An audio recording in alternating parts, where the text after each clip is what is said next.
Hello, it's good to be with you again. We're going to continue our study in Acts, and today I'm going to be reading and speaking about Acts 6, verse 8 through 15. And we come upon the early church really just kind of organizing themselves and spreading the gospel. And at previous verses, they decided they needed to really organize who would be teachers and who would be those who are caring for the Christian community. So one of the people who was appointed to be teacher is Stephen. So we pick up in verse 8 a little bit of the life of Stephen and his ministry.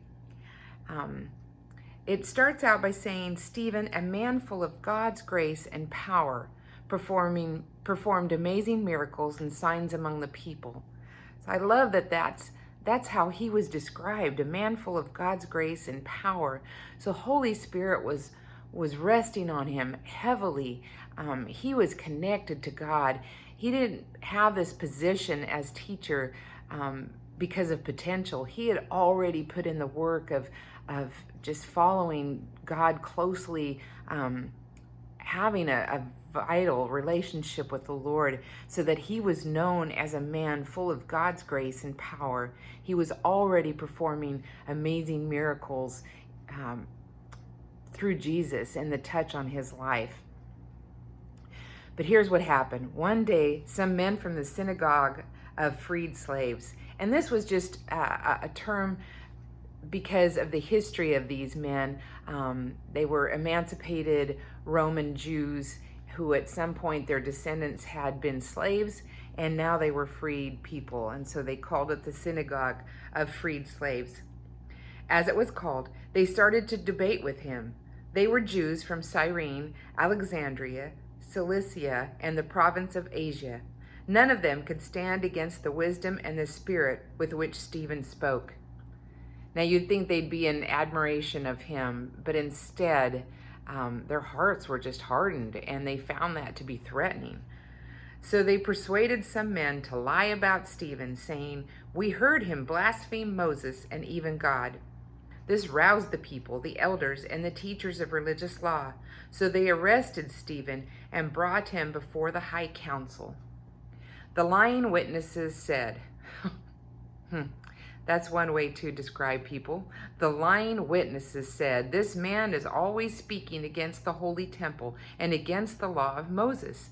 We have heard him say that this Jesus of Nazareth will destroy the temple and change the customs Moses handed down to us." At this point, everyone in the high council stared at Stephen because his face became as bright as an angel's. How remarkable that must have been. The Lord's manifested glory was shown on the face of Stephen. And it reminds me so quickly of that glory that was on Moses' face when he came down from the mount after his encounter with God.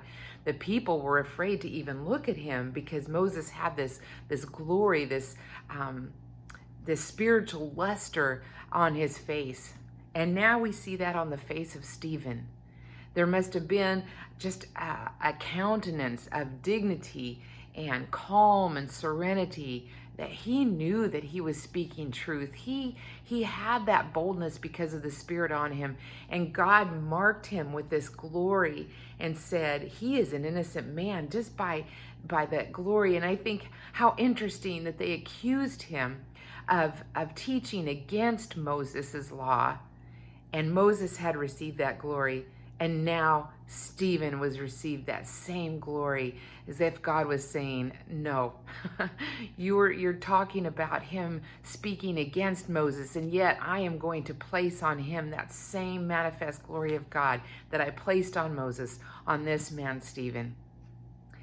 And that's all we're going to read about Stephen today, and we'll learn more about it if you haven't already read that story, and I encourage you to read it. It's remarkable how God uses things in our lives. And as you may already know, Stephen was martyred for his faith, but God used it for his glory in the building up of his kingdom. He was open to whatever God had before him, and God rewarded him in so many ways. I want to be that person.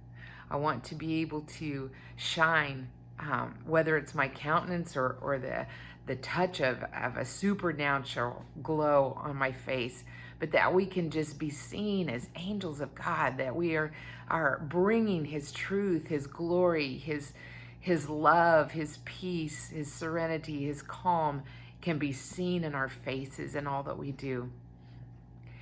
Just have a great day today. Walk in the glory and the peace and the love of God.